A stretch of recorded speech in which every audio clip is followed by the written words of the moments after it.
Bonjour à toutes et à tous et bienvenue sur cette nouvelle vidéo de la chaîne T10Vape. Aujourd'hui, tout d'abord j'aimerais vous souhaiter une très bonne année 2023. On démarre cette année avec une Vape Info.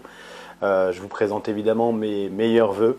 Et beaucoup de nouvelles choses arrivent sur cette chaîne. Vous le savez, on en a parlé un petit peu pendant le calendrier de la Vape. Vous étiez très réceptifs sur ce calendrier de la Vape. Donc écoutez, on entame cette nouvelle année avec une mauvaise nouvelle.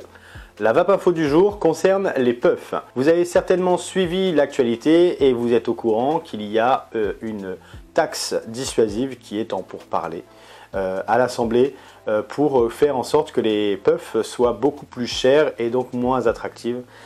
C'est de ça qu'on va parler aujourd'hui. Alors, quelles sont les conséquences de l'arrivée de la puff sur le marché de la cigarette électronique? C'est ce qu'a essayé de savoir le Sénat le 8 novembre 2022 pour essayer de savoir un petit peu ce que ça allait donner et qui risque bien de clore le sujet. Bon, vous l'avez certainement pas manqué, vous l'avez vu aussi sur la chaîne, on en parle beaucoup. Depuis plus d'un an maintenant, la cigarette électronique jetable, appelée la puff, a fait son arrivée sur le marché de la cigarette électronique. Celle-ci, sans grande surprise, a créé un engouement énorme auprès des consommateurs, et pour cause, son côté simple d'utilisation et pratique est mise en avant, évidemment. Pré-remplie de liquide et une batterie préchargée, elle se déclenche simplement à l'aspiration du consommateur. Et donc aujourd'hui, dans le monde de la cigarette électronique, on n'a rien de plus pratique, entre guillemets, on n'a rien de plus simple d'utilisation aujourd'hui, à part les puffs. Cependant, comme on a pu le voir aussi sur la chaîne, d'après certains commentaires que j'ai pu recevoir sur les vidéos où je présente de la puff, cette cigarette électronique jetable ne fait pas l'unanimité. Jetable, donc, c'est un fardeau écologique, d'après certains.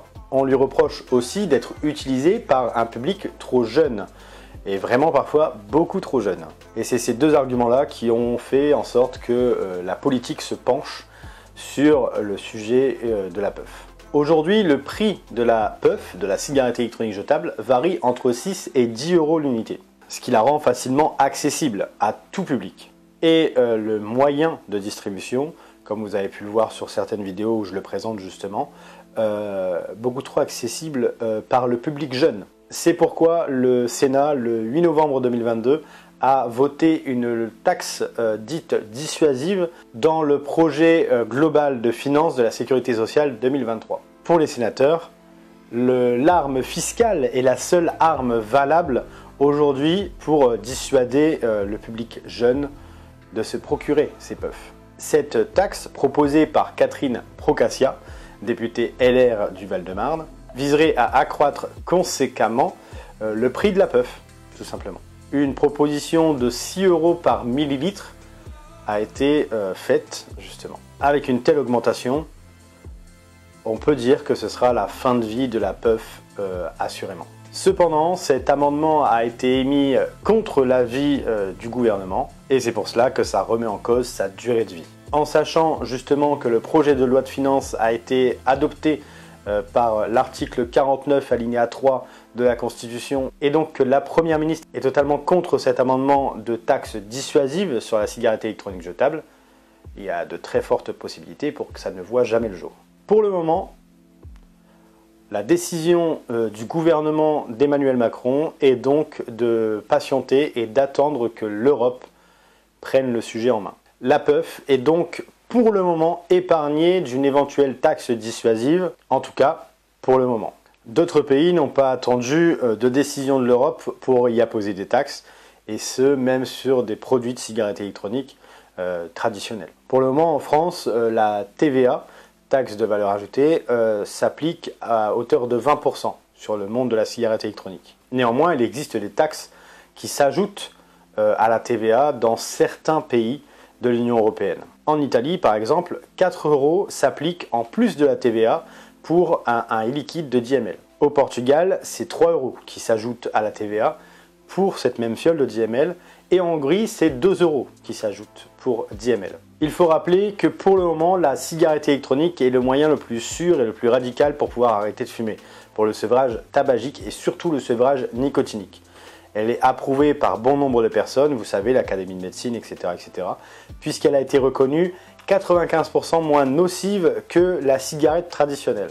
Mais pour cela, rappelons-le, pour le public un peu jeune et même pour un tout public en vérité, quand on ne fume pas, on ne vapote pas. Et qui plus est, la vape a toujours été mise en avant comme étant moins chère que la cigarette classique. Et la position de cette taxe ferait en sorte que la vape serait au même prix qu'un paquet de cigarettes classiques, voire même parfois plus cher dans certains pays.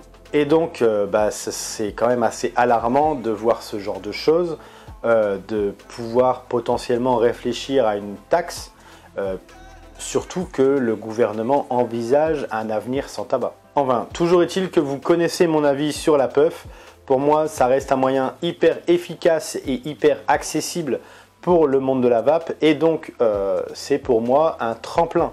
C'est pas quelque chose qui va être utilisé de manière quotidienne, c'est pour moi quelque chose que quand une personne va acheter son paquet de cigarettes, prend une puff et voit que la vape est aussi efficace par ce biais très simple, parce que c'est vrai que c'est quand même assez complexe pour certaines personnes de se dire prendre une cigarette électronique, mettre du liquide et ensuite il faudra recharger, etc., etc. Là, l'avantage c'est que tout est fait, tout est prêt et tout est mis, et donc déjà c'est un premier pas qui est fait dans le monde de la vape pour ensuite développer ailleurs, quoi, sous une autre forme de vape un peu plus écologique surtout, et un peu plus économique forcément. Donc voilà, vous connaissez mon avis, je sais très bien que vous ne partagez pas forcément tous le même que moi, mais voilà, il est important aussi que sur cette chaîne je vous donne mon avis, et c'est celui-ci. Donc pour le moment, nous n'avons pas de taxe dissuasive sur la cigarette électronique jetable, et on se donne rendez-vous peut-être pour tout ce qui est TPD, etc., etc., pour justement voir ce qui nous réserve et ce qui nous attend. Je vous remercie d'avoir regardé cette vidéo, je suis très heureux de vous retrouver pour cette nouvelle année, et je me joins à Benjamin qui n'est pas là aujourd'hui pour vous souhaiter encore une fois une très bonne année 2023 et vous présenter nos meilleurs vœux. Et en attendant, nous on se dit à bientôt pour une prochaine vidéo. D'ici là, portez-vous bien et une bonne vape à tous.